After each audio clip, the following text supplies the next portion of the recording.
After getting a promotion, my family and I moved into our first home.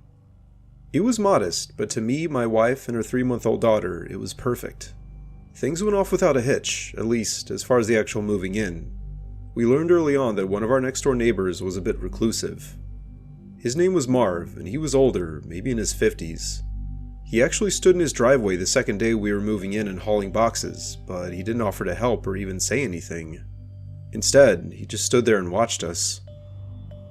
I definitely had to admit it was a little strange. Most people in a neighborhood like this, a quiet suburban street with neatly trimmed lawns and flickering streetlights, would at least wave or say hello. But Marv didn't. His eyes followed us as we carried furniture and unpacked the U-Haul, his expression blank, almost like he was in a trance. My wife, Emily, noticed it immediately as well. "That guy's giving me a bad vibe," she said, under her breath as we wrestled a mattress through the front door. I told her he was probably just shy, but I couldn't shake the feeling that his stare lingered a little too long. The next few days didn't help. Every time we stepped outside, whether I was taking out the trash or Emily was watering the plants, there he was. Sometimes in his driveway, sometimes half hidden behind the curtains of his front window, just watching. He never spoke, and he never waved. Just stood there, hands in his pockets, his gray hair unkempt and his posture stiff. Eventually it started to feel less like curiosity and more like something else. Finally I decided I might as well break the ice. One evening, I walked over to his yard while he was standing by his mailbox, staring at our house again. "Hey, I'm Jack," I said, forcing a friendly tone. "We just moved in next door." He turned his head slowly, his pale blue eyes locking onto mine. "Marv," he mumbled, his voice low and gravelly. No handshake, no smile, just that single word. I tried to keep the conversation going. "Well, it's nice to meet you, Marv. If you ever need anything, feel free to let us know." He nodded once, then turned back to staring at our house. I walked away, feeling more unsettled than before. When I told Emily about it, she frowned. "There's something off about him, Jack. I don't like how he looks at Lily." Lily was our daughter, still barely 3 months old, with big eyes and a gummy smile. The thought of Marv paying attention to her made my stomach twist, but I brushed it off. "He's probably just a lonely guy who doesn't know how to talk to people," I said, though I wasn't sure I believed it. A week later, things got weirder. Emily was home alone with Lily while I was at work. She called me, her voice trembling. "Jack, I think Marv was in our backyard." I gripped the phone tighter. "What? Are you sure?" She explained how she'd been in the kitchen washing dishes when she glanced out the window and saw him standing by the fence, staring at the house. When she moved closer to get a better look, he turned and hurried back to his property. "I'm positive it was him," she said. I told her to lock the doors and stay inside until I got home. Being the man of the house, I figured it was my duty to confront Marv. So that night, I went over and knocked on his door. It took a while, but he finally answered, peering out at me. "Were you in our backyard today?" I asked, keeping my tone firm. He blinked and shook his head. "No, why would I be in your backyard?" I couldn't tell for sure, but his denial sounded rehearsed. "My wife saw you by the fence, watching our house." Then Marv frowned like I'd insulted him. "Must have been someone else, I don't trespass." I didn't buy it, but without proof, I couldn't push further. "If you see anything suspicious, please let us know," I said, and left. The next evening, we found something on our doorstep, a small, worn-out teddy bear. Its fur was matted, one button eye was missing, and stuffing poked out of a tear in its side. Emily held it up, confused. Where did this come from? I scanned the street, empty, quiet, the streetlights casting long shadows, but saw no one. "Maybe a neighborhood kid dropped it," I suggested, though it didn't feel right. The bear looked too old, and too personal. The following day, I caught Marv in his driveway again, staring. I marched over. "Did you leave a teddy bear at our house?" He stared at me for a long moment, then said, "No, but maybe it's a gift from someone who cares." That sent a chill down my spine. "What's that supposed to mean?" He shrugged. "Just what I said." Then Marv turned and shuffled back inside, leaving me standing there, heart pounding. After that, we beefed up security, extra locks on the doors, latches on the windows, anything to feel safe. But the weirdness didn't stop. The back gate would be open when we swore we'd latched it. I found muddy footprints once, leading from Marv's side of the fence to our back door, but they disappeared before I could photograph them. Emily started sleeping with a kitchen knife on her nightstand, and I honestly couldn't blame her. One night, we heard something over the baby monitor. It wasn't Lily's usual babbling or cries. Instead, it was just a faint, raspy whispering. We bolted to her room, but she was sound asleep in her crib, undisturbed. The house was locked up tight, with no signs of anyone inside. "We must be hearing things," I told Emily, trying to calm her down, but I wasn't convinced myself. The next morning, we found a locket in Lily's crib, tucked under her blanket. It was old, tarnished, with a faded photo inside of a woman and a baby, people we didn't know. Emily broke down immediately at the sight of it. "Jack, someone put this here. It wasn't in her crib last night." I felt compelled to call the police, but they said without evidence of a break-in, their hands were essentially tied. They suggested security cameras, so we installed them that weekend, small, motion-activated ones all around the house. Not even a few days later, the cameras picked something up. At 2:37 a.m., a figure crossed from Marv's yard into ours, stood in the backyard for 10 minutes, then walked back. The footage was grainy, but the hunched posture, the gray hair, it had to be Marv.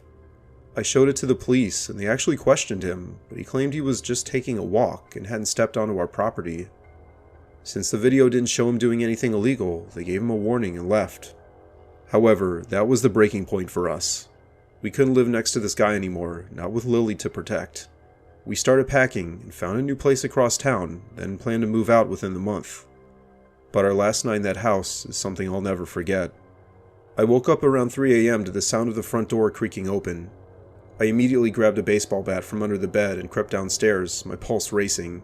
In the living room, illuminated by the faint glow of a streetlight through the window, stood Marv, holding Lily in his arms.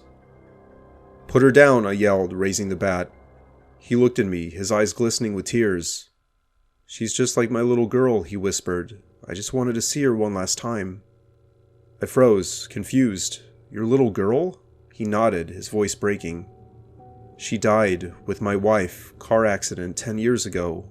Your family, you remind me of them." My anger flared. "That doesn't give you the right to break in and take my daughter." Marv flinched, then gently set Lily back in her portable crib. We moved it downstairs for the move. "I'm sorry," he mumbled. "I didn't mean to scare you." Then he turned and walked out into the night. We immediately called the police, but by the time they arrived, Marv was gone. They searched his house, and what they found was shocking. There was a stash of several items, including Lily's missing socks, a pacifier we'd lost, and even a tiny strand of her hair taped into a notebook. The notebook, however, got worse. It had pages filled with ramblings about how he thought Lily was his daughter reborn, and how he had to protect her. Marv was arrested and sent to a mental health facility. We moved the next day, desperate for a fresh start. Months later, we actually got a letter from him, mailed from the facility. He apologized and said he'd been lost in grief and delusions, and thanked us for not pressing charges beyond what was necessary. He wrote that he was getting help. But the last line still stuck with me. "I'll always be watching over you, like a guardian angel." Emily and I agreed to burn the letter and never mention Marv again. We're safe now, in a new home, far away. But sometimes, late at night, when the house is quiet and the shadows stretch across the walls, I feel a prickle on the back of my neck, like someone's indeed watching us. And I can't help but wonder if Marv, wherever he is still keeping his promise. For much of my early 20s, I was poor, and I lived with one of my best friends in this tiny house in a rather ghetto part of town. Thankfully, our immediate neighbors were good people, or at least weren't bad ones.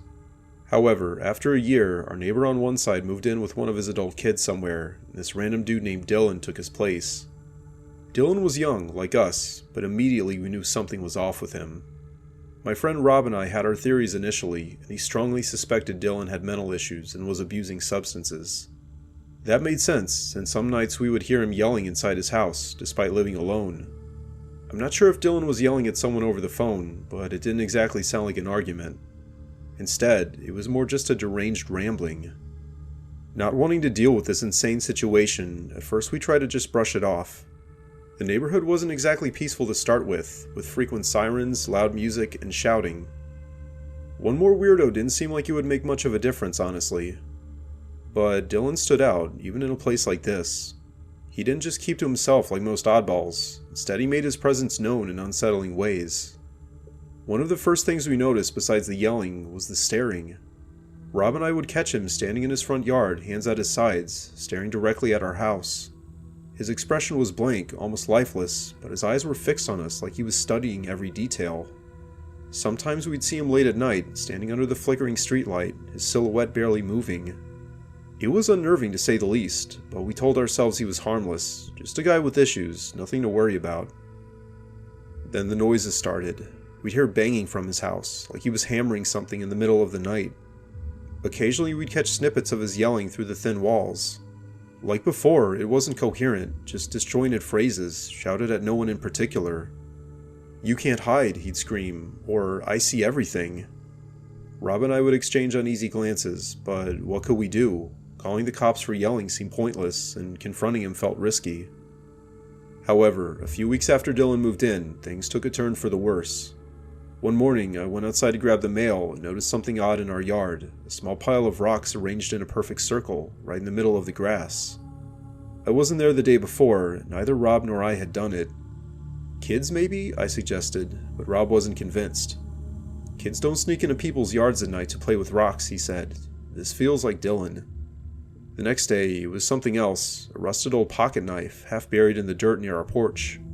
Then a few days later, we found a torn photograph lying on our driveway, a grainy image of a woman we didn't recognize, her face scratched out with something sharp. Each discovery was definitely creepier than the last, and we started to suspect Dylan was leaving these gifts for us. But why? We had no idea. Still, we decided to keep a closer eye on him. One evening, I was taking out the trash when I saw him standing by the fence, watching me. His lips were moving, but no sound came out, just a silent, frantic whispering. I did my best to force a smile and said, "Hey Dylan, everything okay?" He didn't respond. Instead, he just kept staring, his eyes wide and unblinking. I hurried back inside, locking the door behind me. From here on out, the tension kept building. Rob and I started locking the doors even during the day, something we'd never felt the need to do before. We'd catch glimpses of Dylan peeking through his blinds whenever we left for work or came home, his face pale and ghostly behind the glass. I felt like he was tracking our every move. One night, around 1 a.m., I was woken up by a faint tapping sound. It was coming from my bedroom window, which faced Dylan's house. The blinds were closed, but I could hear it clearly, slow, deliberate taps, like someone was testing the glass. My heart raced as I lay there, frozen, listening. After a few minutes it stopped, but I didn't sleep the rest of the night. The next morning I checked the window. There, smeared across the glass, was a handprint in what looked like dirt, or maybe ash. It was too big to be mine or Rob's, and it was fresh. I showed Rob and we both agreed, we needed proof. We scraped together enough money from our low-end jobs to buy a cheap security camera and mounted it by the front door. That night, we caught our first footage of Dylan. He was pacing back and forth along the edge of our property, his movements jerky and erratic. At one point he stopped, turned to face the camera, and stood there, staring directly into the lens. His face was illuminated by the porch light, and his expression was chilling, empty, yet somehow menacing. He stayed like that for nearly 5 full minutes before walking back to his house. I think it was at this point when both Rob and I knew we couldn't ignore it anymore. The footage, the strange items, and the tapping, it was all getting to be too much. That afternoon, we both went over and knocked on Dylan's door. It took a while, but he finally answered, his hair greasy and unkempt, wearing a stained hoodie.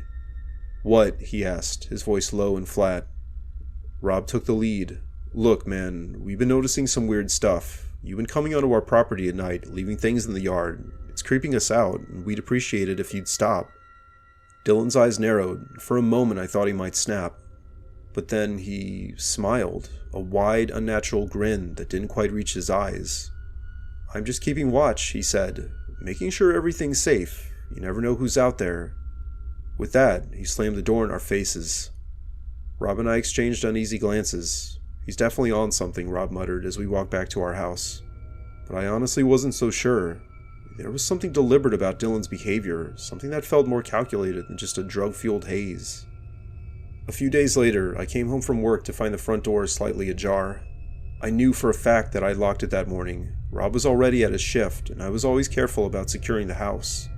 My stomach dropped as I pushed the door open and stepped inside. The living room was trashed, couch cushions slashed, books torn apart, and in the center of the floor, a pile of feathers and bones arranged in a spiral. I immediately called the police, but unfortunately they couldn't do much. There was no sign of forced entry. Without proof, they couldn't pin it on Dylan. But I still knew it was him. The break-in happened during the day, when he knew we'd both be at work. For whatever reason, it was like he was deliberately trying to escalate the situation, push us to our limits. That night, Rob and I sat down and made a plan. We couldn't afford to move out right away, but we needed to protect ourselves. We decided to buy motion sensor lights for the yard, reinforce the locks, and start sleeping in shifts, taking turns keeping watch.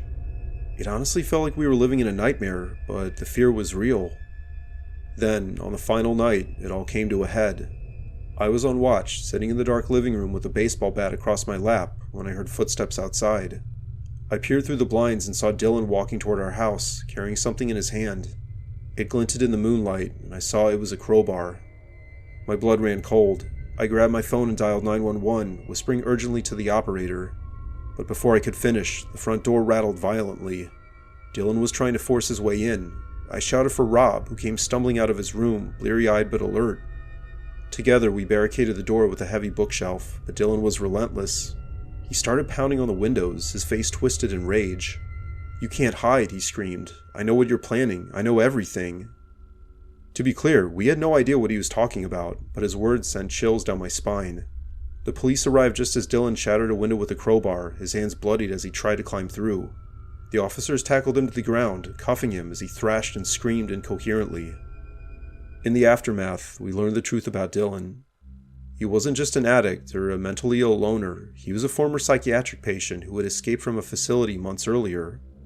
His delusions had apparently convinced him that Rob and I were part of some elaborate conspiracy against him, that we were spying on him for unknown forces. The strange items, the break-in, and the crowbar, it was all part of his twisted mission to stop us. Dylan was obviously recommitted to a psychiatric institution, and we never saw him again. But the experience still haunts me to this day. Even after we moved to a safer neighborhood, I couldn't shake the feeling of being watched. Every noise in the night, every shadow outside the window, reminded me of those terrifying weeks living next to Dylan. Sometimes, late at night, I still hear his voice in my head. "I know what you're planning, I know everything." And I wonder if, in his madness, he saw something in us that we couldn't see ourselves. I was fortunate to land a pretty good job right after college, and on the advice of my parents, bought a small house and took out a mortgage. Aside from not having any romantic prospects at the moment, life was going pretty well, and I was in no hurry to rush into a relationship. But I also had no idea how strange and terrifying things were about to get literally the week after I moved in. The neighborhood I'd chosen was tucked away on the edge of town, a peaceful little street lined with older homes, their porches sagging slightly with age. It was the kind of place where people waved as they mowed their lawns, and the biggest drama was a missing garden gnome. I spent the first few days unpacking, arranging furniture, and getting used to the quiet. It was a big change from dorm life, but I liked it, at least until the noises started. It began on the fourth night. I was half asleep when I heard it, a faint tapping, like fingernails against glass, coming from downstairs. I sat up, straining to listen. Eventually the sound stopped, and I convinced myself it was just the wind or a branch brushing a window. But the next night it happened again, with that same rhythm. This time it was followed by a thud, like something brushing against the wall. My heart raced as I grabbed my phone, ready to call someone, anyone, but then the silence returned and I felt foolish. New house, new sounds, I told myself. That's all it was. However, on the sixth morning, I found something that shattered that excuse. I'd gone downstairs to make coffee, still groggy, when I noticed the kitchen window, the one above the sink, was unlatched. I froze. I was like 99% sure I'd locked it the night before. I was sure of it. I checked the rest of the house in a panic, front door locked, back door locked, nothing stolen. But still, that window gnawed at me. Had I missed it somehow? Or had someone been inside? That's when I started paying more attention to her, my neighbor, Elsie. She lived in the house to my right, a charming little cottage with ivy creeping up the sides. She was in her mid-20s like me, and undeniably gorgeous. Long brown hair, sharp green eyes, and a smile that could literally stop you in your tracks. We'd met briefly when I moved in. She'd brought over a plate of cookies and welcomed me with a warm, "You'll love it here."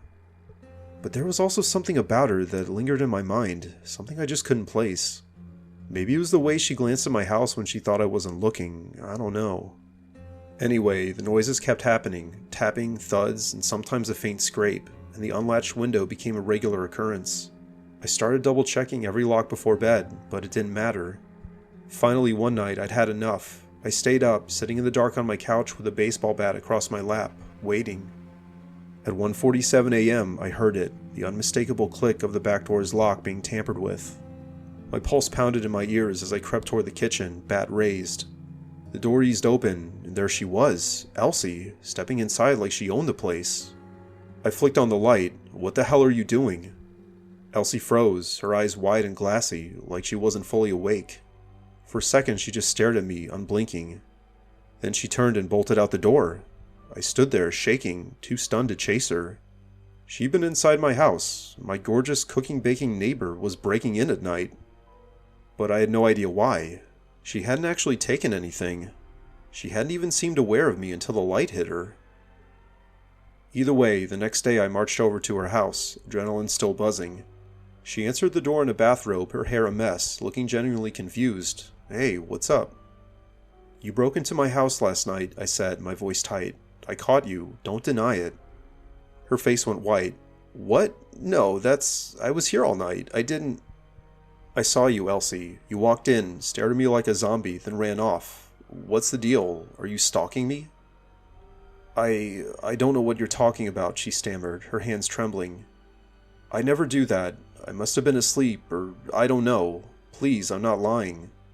Her fear looked real, and low-key it threw me off.